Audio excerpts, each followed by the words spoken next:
کے علاوہ امریکی حملوں پر ایران کی جانب سے بھی بھرپور جوابی کارروائی کی گئی ہے۔ ایران نے بحرین میں امریکی فوجی اہداف پر بڑے حملوں کا دعویٰ کر دیا ہے۔ بحرین نے فضائی حملے ناکام بنانے کا اعلان کیا جبکہ اردن نے بھی میزائل مار گرانے کا دعویٰ کیا ہے۔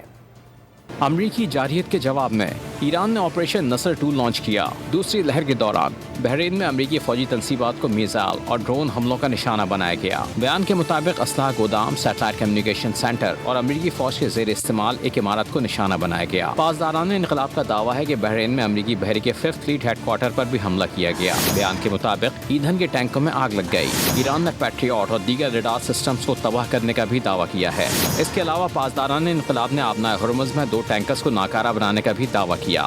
ایران کے مطابق ٹینکرز نے وارننگ نظر انداز کی اور ممنوعہ راستے سے گزرنے کی کوشش کی۔ پاسداران نے خبردار کیا کہ دشمن سے تعاون عالمی توانائی بحران کو بڑھا سکتا ہے۔ ادھر بحرین کے شاہ میڈیا مشیر نبیل الاحمد نے دعویٰ کیا کہ فضائی دفاعی نظام نے ایرانی حملوں کو ناکام بنا دیا۔ انہوں نے کہا تمام فضائی اہداف کو تباہ کر دیا گیا۔ اردن کی خبر رساں ایجنسی کے مطابق اردنی فضائی حدود میں داخل ہونے والے 4 ایرانی میزائل مار گرائے گئے۔ اس سے قبل ایرانی میڈیا نے دعویٰ کیا تھا کہ اردن میں ایک فوجی ایئر بیس کو نشانہ بنایا گیا ہے۔